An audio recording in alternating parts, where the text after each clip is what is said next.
Good morning and welcome to Viewpoint, your program of personalities, politicians, and perspectives. We have perspectives this morning. We always start Viewpoint with a kudo or two.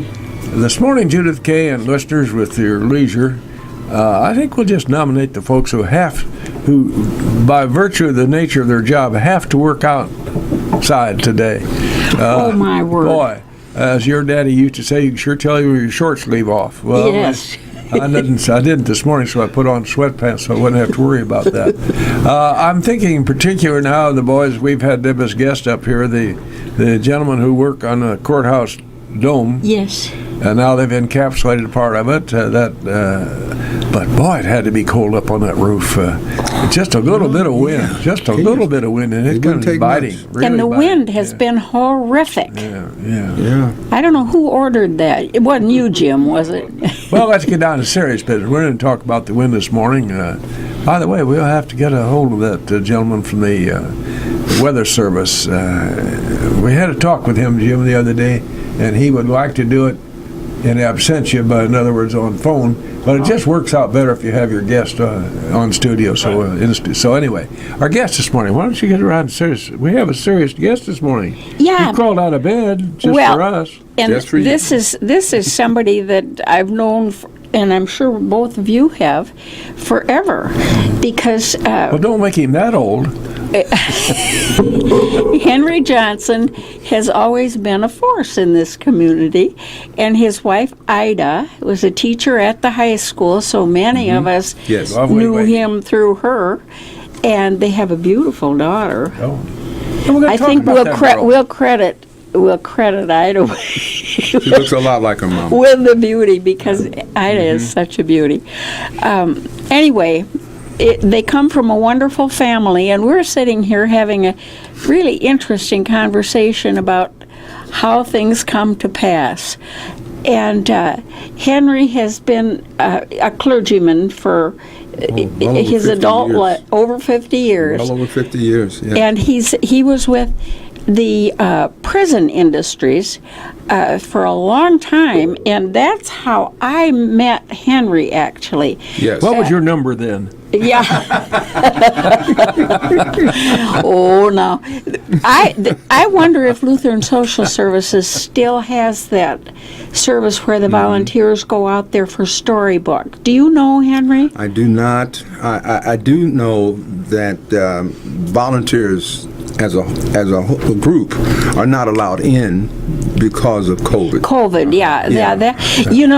They talk about it affecting people. I don't think it misses anybody in the known world. You can't hide well enough to get away from COVID. It is truly a pandemic. Yeah, really, literally. Everywhere. Mm-hmm. Henry, how did you get interested in being a chaplain in the prison system?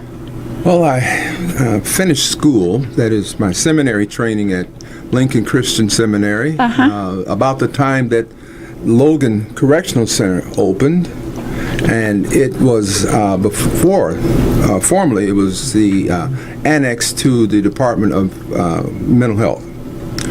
Oh. Yeah, this is kind of before the time Lincoln Christian became as well known as it is. How'd you find Lincoln Christian Seminary, sir? Where was home for you? Home for me was Gary, Indiana. Gary.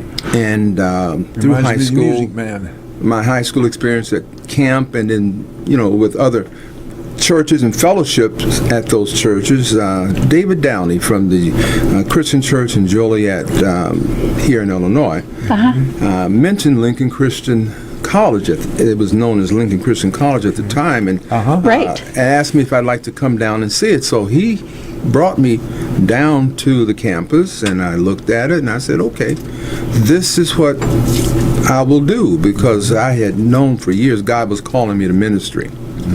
And while I was in high school, actually I started preaching about 15. And then through service camps, Christian service camps, and my parents' influence, God called me to ministry. I was planning to go into the Air Force, But God had other plans, and so I was directed down here. Sometimes he just asserts himself, doesn't Sometimes, and you don't tell God no, and do well. But I came to school, and it was really a very difficult adjustment for me because I came from major city, a metropolitan Chicago, and then coming down to the corn and bean fields of Central Illinois. It was like going to the moon, to be honest. But I learned a lot about myself. I learned that it's important to be able to get out of your comfort zone and to train and to learn about people and to discover new cultures. Because I was very urban. My first roommate, John Chowning was his name. Way back then, he was from southern Indiana. I was from northern Indiana. He liked Barbra Streisand. I liked Dionne Warwick. I liked the Temptations, and he liked the Beatles. I assume you had some kind of meeting ground, though. It was music. We both liked music, but our cultures were so different. But once we both finished school and we went away from Lincoln Christian College, and I stayed here in Central Illinois. He went to a more urban area. He wrote me a letter that I always mention in situations like these. I like to share this testimony that John said, Henry, because we were roommates, I'm able to work in an inner city setting with black people and people of different, cultural backgrounds. And I said, well, John, I'm still living in Lincoln, Illinois, working with white people. And because you were my roommate, you've made it a whole lot easier. And so it's that kind of exchange. We may come from different subcultural groups, but in Christ we're the same.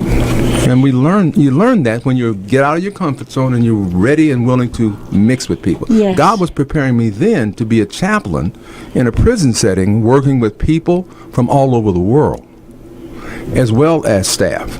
And so that's why I'm still here. Did you find it a cultural difference working with the prisoners? That's exactly what they were, so we won't mince words here.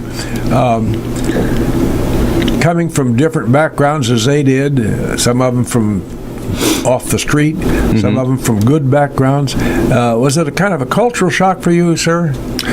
I guess during my training at Pontiac, that's where I initially began. As they say, that's where the bad boys are. That's the big house. Caught in a full-scale riot. That 3 months period of training before I actually got hired to work at Logan. For the first 3 months, I trained at Pontiac to get my credits, and as a pastor, I had to go through pastoral training. But the riot really was a wake-up call. Oh, weren't you scared to death?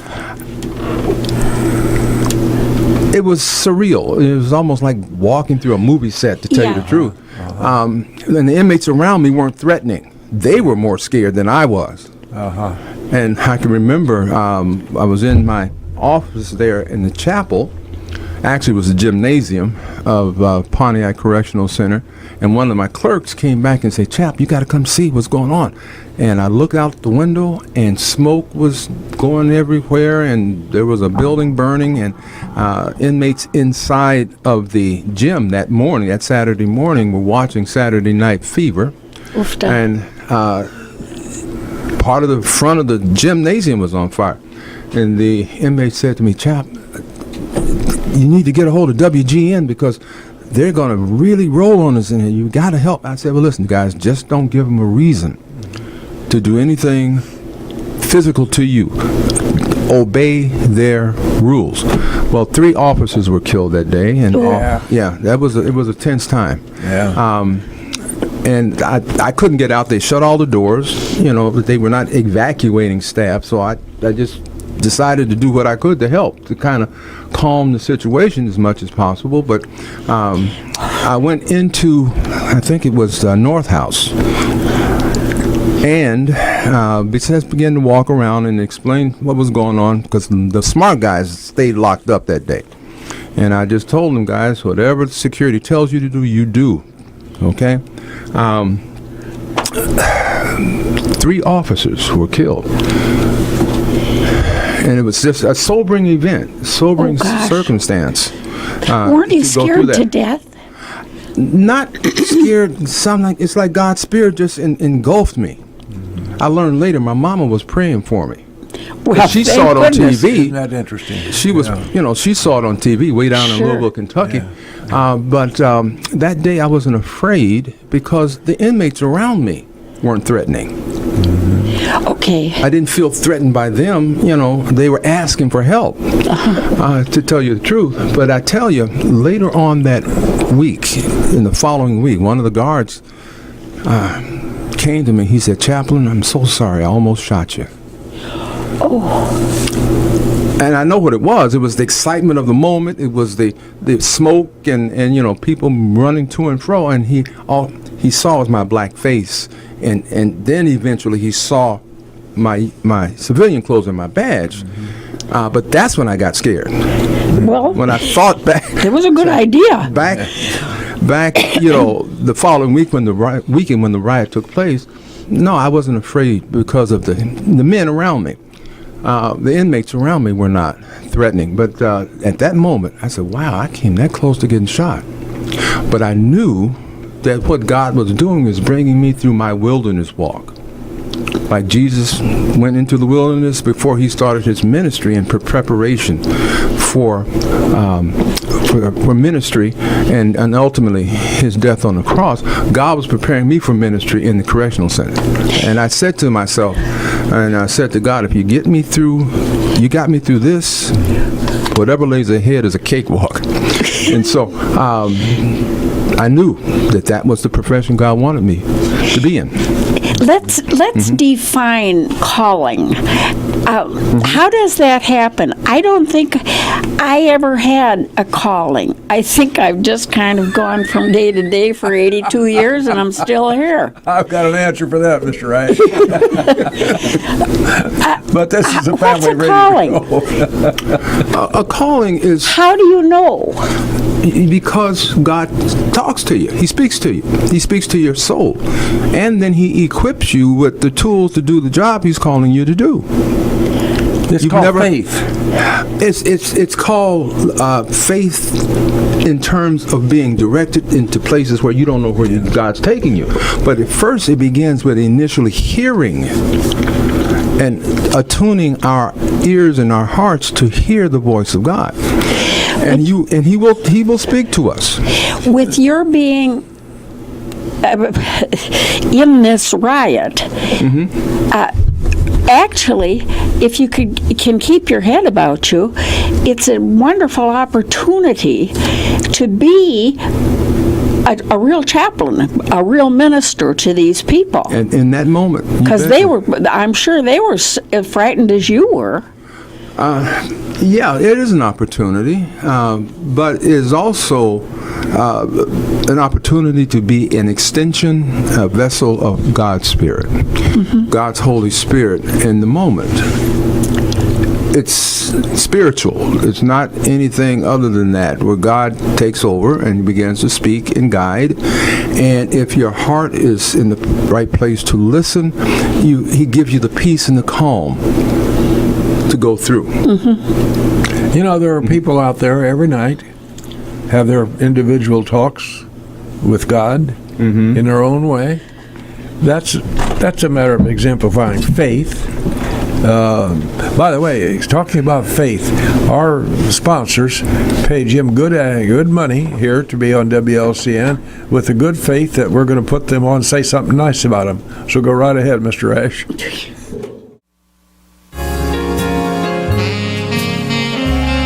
And we're right back live in the studios here, WLCN, high on County Road 2250. Our guest this morning, special guest, special man, Mr. Henry Johnson, retired chaplain, also a graduate of Lincoln Christian Seminary. Before it was known as that, it was Lincoln Bible Institute, way back in those old days. Turned out a number of great people serving God in as many ways. Henry's had great experiences as a chaplain. And, Mr. Johnson, Judy and I evidenced a sort of a bit of faith when we volunteered to go with the Lutheran Social Services Storybook program up there. We didn't know what the heck that was, except that we were becoming one-on-one with prisoners who would read books to their children. And then those books and a recording, both the recording and the books, were sent to the families, which was, I thought, a very nice prison ministry. But wonderful program. But we were green as gourds, and we went in there as volunteers, exhibiting a certain amount of faith on our part that this was a good thing to do, and it was. It was a very interesting and very fulfilling experience. And time and a half went by, and they ran out of money. And that happens sometimes to social services, and that service was discontinued. And I'm sorry about that, because a lot of the gentlemen with whom we came in contact on the Saturday mornings they look forward to our arrival, and they'd be lined up, but they have to qualify to be able to sit and talk with somebody, and then they'd read their book. Or in one case, as I said off air, this one gentleman with a wonderful voice sang to his kids, and it kind of brought tears to my eyes because it was so meaningful. So you've had 18 years of experience with the prison system, sir? 28. 28. Oh, boy, yeah. Well, that's an awfully long time. And I bet that through 28 years, you really got a microcosm of people across the board. I mean, I bet some were really nice and memorable, and some you think, oof, that's a good thing they're in here. Well, yeah, there are some people who, who refuse to live according to societal rules. Right. And should never be allowed out. But that was a small percentage of the larger percentage of people who made quality changes in their lives and had all the God-given talents of anyone, and God worked in their lives to bring them to a point of true rehabilitation. And I can tell you of several individuals that went back to Chicago that are running businesses, raising children, who are ministers, who are doing well. Well, but I think there's a certain percentage of us, of all of us people, who aren't rehabable. I mean, so many bad things have happened to them from the time they were born.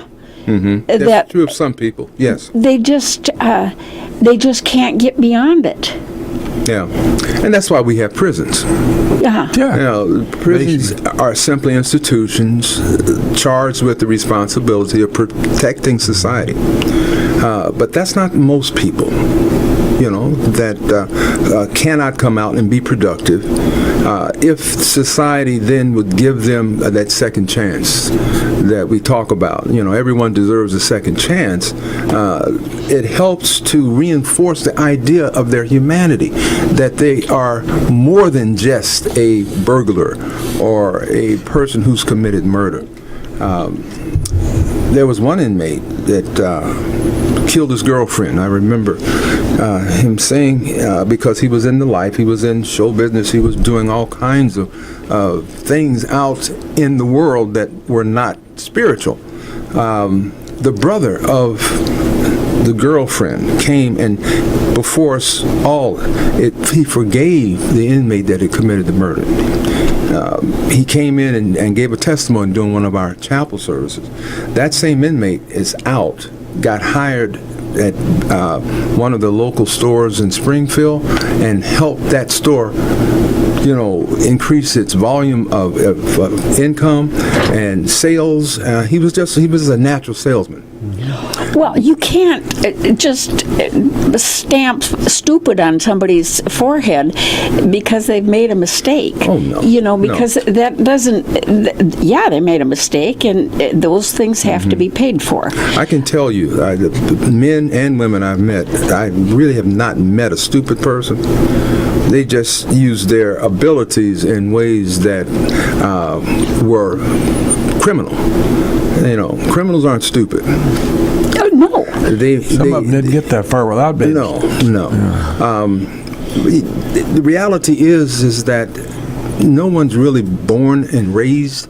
They are products of the society at large. I think prisons are basically a barometer of what's going on in the society at large. Mm-hmm. And once we understand that these people are going to come back out, prisons as correctional centers have to be places that produce people that are better coming out than when they came in. And so there are educational programs, there are vocational programs, there are spiritual development, programs, which was my area. Yes. As a chaplain, all with the intention of helping people to go out better than they came in. Now, the question is society ready to receive them again?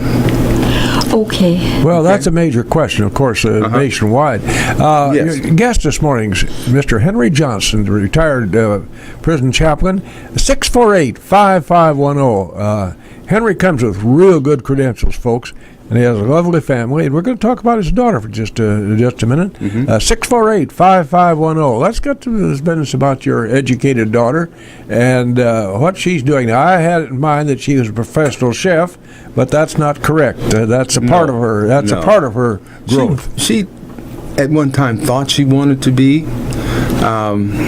She had a chance to work with Warren at Lincoln College. Yes. Oh, yeah, sure.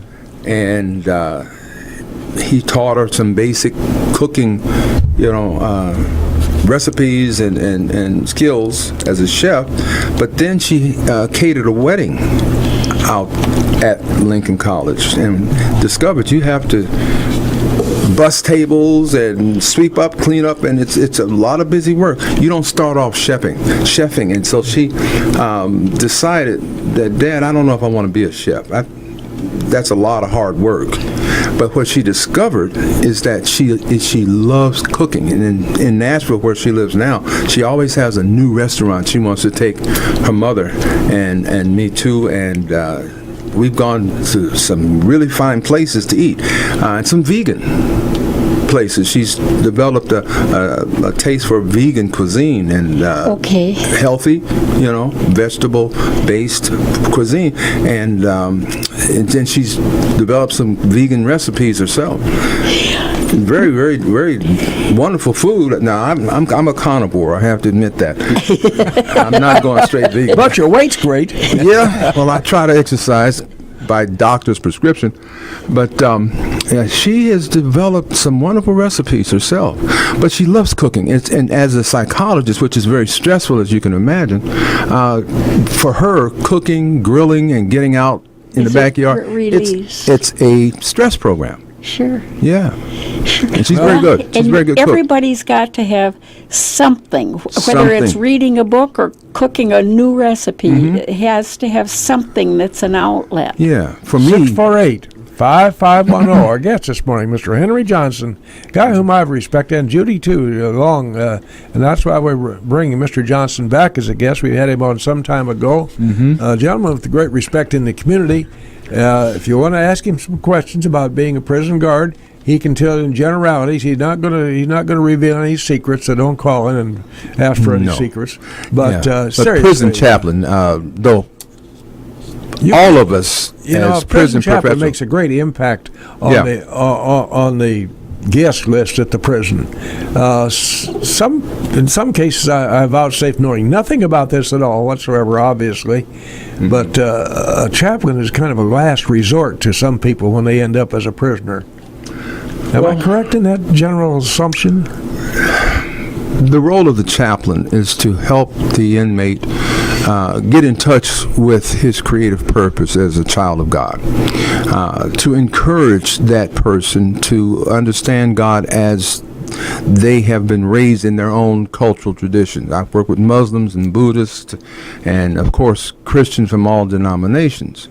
And we try to provide, by constitutional law, opportunities for the men and women to express their religious convictions according to their own tenets of belief.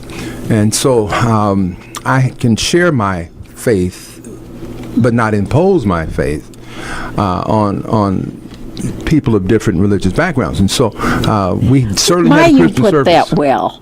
Well, it's something that it's very important that men and women understand that they are created by God. Now, I'm a Christian thoroughly, and if I can share my faith with you, I'm willing to do it. But there are many people who come out of Muslim traditions, others out of Buddhist tradition, and some Native American. We even had some Native Americans at this prison for a while. But it is that important, and so honoring a person's religious beliefs is what the chaplain does, and then enlist volunteers like yourselves who came in to help in that process, as well as contractual chaplains. So we had one for Jewish faith, we had a contractual chaplain for Muslim faith, and for Catholics, to make sure that inmates had that their constitutional right protected while doing their time. How important is it, would you say, what percentage does the faith play in the raising of a child? Oh my. How much time do we have? Oh, well, time we have, yeah, right. we'll just bonk Jim on the head and stay in here. Wow. The Word of God says, train up a child in the way they should go, and when they're old, they will return to it. Right. Mom and dad, mother and father, represent God. That's why in the Old Testament, in the Ten Commandments, one of the commandments says, honor your father and mother, that your days may be long upon the earth.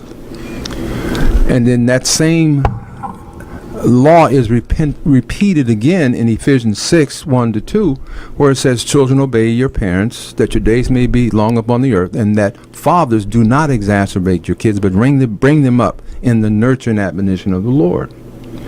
It is a mandate by God that father and mother raise children knowing who He is, demonstrating who He is. God is both male and female. He is a father and a mother. He has masculine qualities of being a disciplinarian, a lawgiver, mom, and he has mom qualities of being a nurturer and a lover. And so in God there's both qualities, and that's why a husband and wife together raising children raise them to be healthy lovers of God and lovers of themselves. Now, of course, we know that's not the practice everywhere in every family, but that's the ideal. Right. That's an interesting take on it. That you raise them to love. Yes, to love God, to love their parents who represent God, and to love themselves. You have to love yourself in order to love others. Indeed. And by that, I don't mean to be sticky about it, But it's true. It's a truism that love begets love. God is love, and so parents who love one another and children who can visibly see that learn that it's a very natural thing. And then parents pour into their children God's love, God's protection, God's provision by just raising them, taking care of them, making sure their physical, emotional, and spiritual needs are met. But isn't that a quality that is missing in so many people that you dealt with in the prison system? The ability to love themselves, for one thing, let alone anybody else. The inmates that I work with didn't start in prison. They started in society. It's more a problem in society that is obviously seen in prison because of the damage that's done to individuals, and then decisions those damaged individuals make that break the law, whether it's because of anger or self-hatred or whatever it may be, or just no morality. No prayers in school, no prayer in the family, that they basically raise themselves. Or they are abused. The minute a child is abused, now that's how they see God. Because little kids don't have any other image of authority other than mom and dad. Mr. Johnston, I'm going to come up with a point-blank question with you, sir. Being the product of a set of parents, both of whom cared deeply and were serious about their parenting, And with that kind of commitment went instructions about feelings for fellow man and so forth. Black lives matter. Yes. Now, of course, black lives matter. All lives matter. But my question to you, I guess I'm coming around, is that hurting or is it helping to heal our communities nationwide? I think there's a lot of militancy.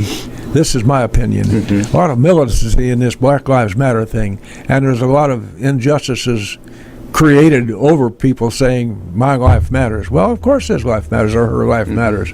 So, well, let's go back to what precipitated Black Lives Matter.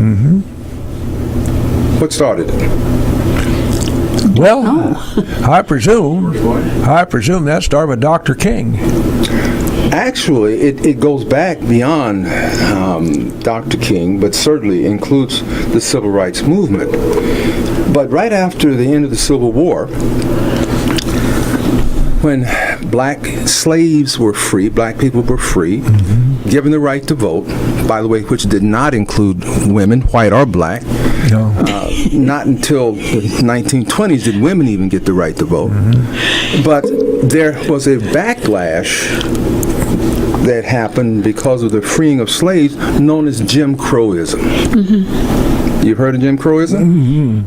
I've That's heard terrible. the term, but I've never heard it actually defined.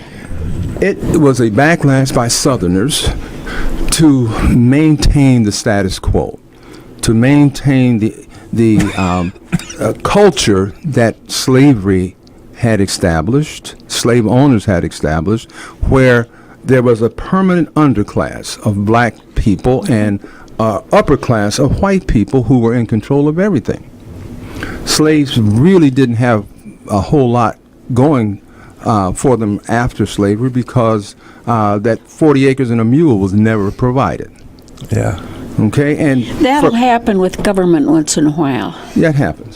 But from Jim Crowism through the early part of this nation, and after the turn of the century, there were events that happened all over America where black people were lynched routinely, and it was a picnic. It was a mob action that people brought their children to see, and they took pictures, and it was a big event.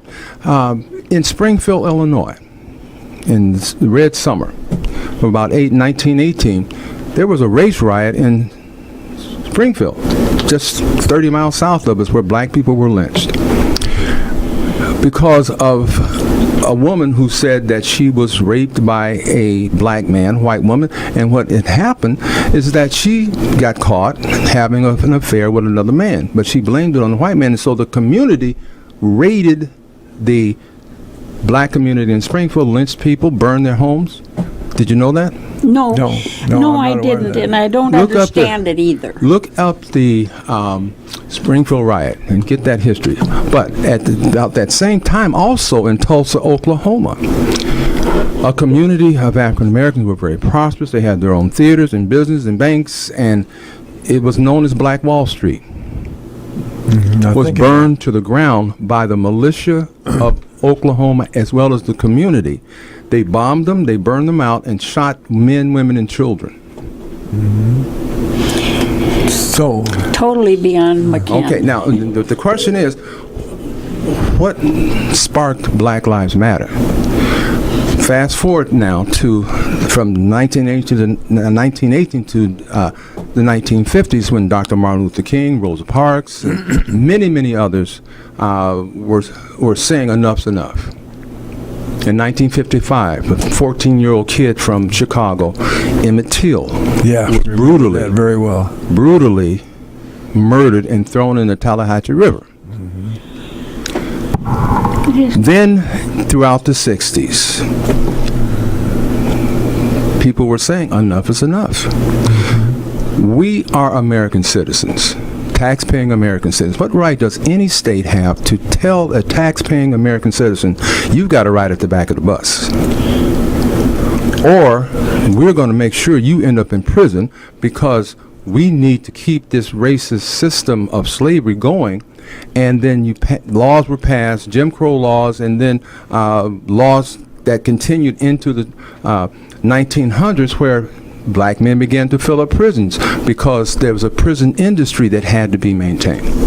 You see, that's something we don't understand here in Logan County, Illinois, and I use Logan County, the Logan counties of America. We don't understand that because we've never... It's not your experience. It's not in our back pocket. We have not experienced it. But the real case is that still exists today, 2022. Now, that you just answered your question, why Black Lives Matter? Because it just doesn't work for people of color. And I include Native Americans, where they were burned out of their homes, they're thrown out of their own lands, and to make room for settlers going west, buffalo were killed. To drive them out, they were forced up into Canada. There's been two Americas. There's been America that is white and an America of people of color. And so Black Lives Matter because for historical reasons and economic reasons, it has never mattered in America. You see, what happens, in my judgment, a lot of us were born of parents, tons and tons of us were born of parents who really cared and who kind of understood this black thing. And they imbued us with the fact that we had to be civil and nice to black people. We didn't care, what the color of their skin was. They were God's creatures. We were supposed to be nice to them. That hasn't carried on from family to family down through the years, unfortunately. Yeah. It's a mere fact that here we are in 2022, we're still having conversations about race. After the Civil Rights Act of 64 and Voting Rights Act of 65, we're still talking about race. Why is that? Well, it ought not to be, but the fact is, whether it ought not to be, it is. Okay, but what is it? It's here. Out of one blood, God has created all of us to dwell on the face of the earth. Our Declaration of Independence says we hold these truths to be self-evident that all men are created equal, that they are endowed by their Creator with certain unalienable rights, that among these are life, liberty, and the pursuit of happiness. Right. Why can't we as Americans live up to that ideal? Because in the final analysis, all of these statements that have been made that are beautifully crafted are in fact that. And you have to change people's heart. And I don't know how you do that. It isn't by anything that you can write on paper. What is it? What will it take then?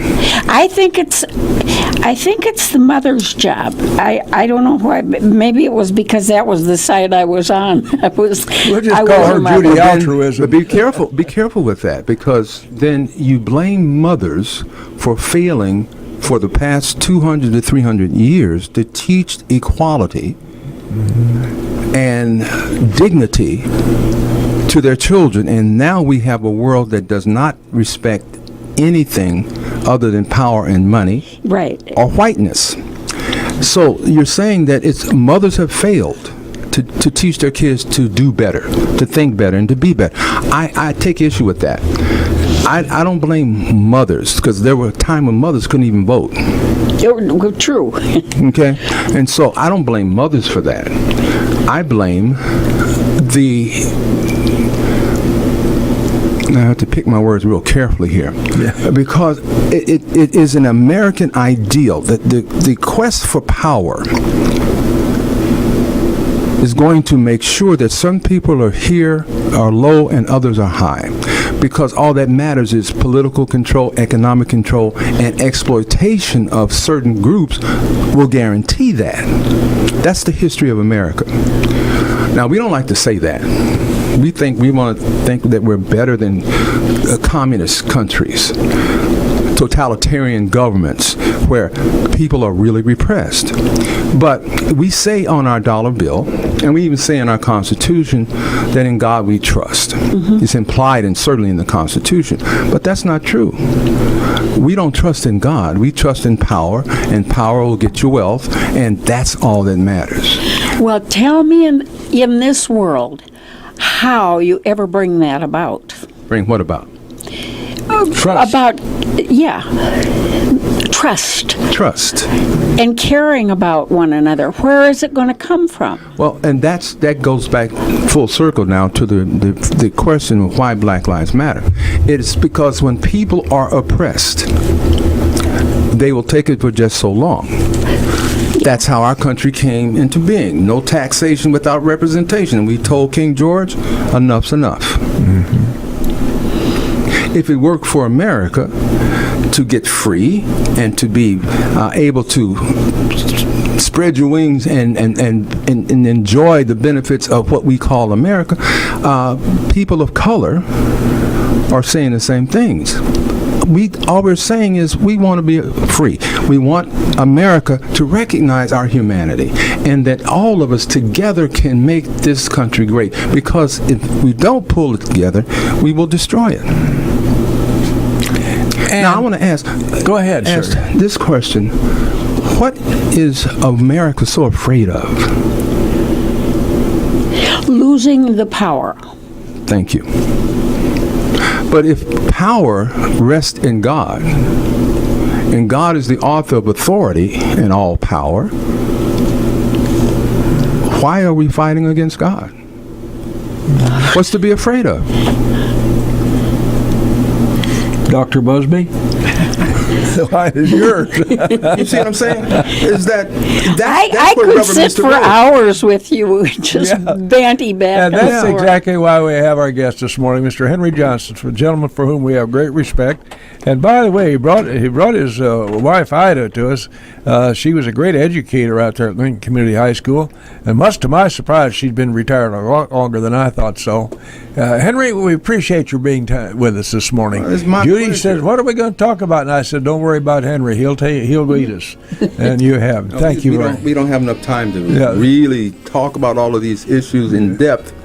But out of one blood, God created all of us to dwell on the earth. When we get back to the principle of God and God's love and recognizing that He has created us all equal, and that when we violate God's law, we answer to Him.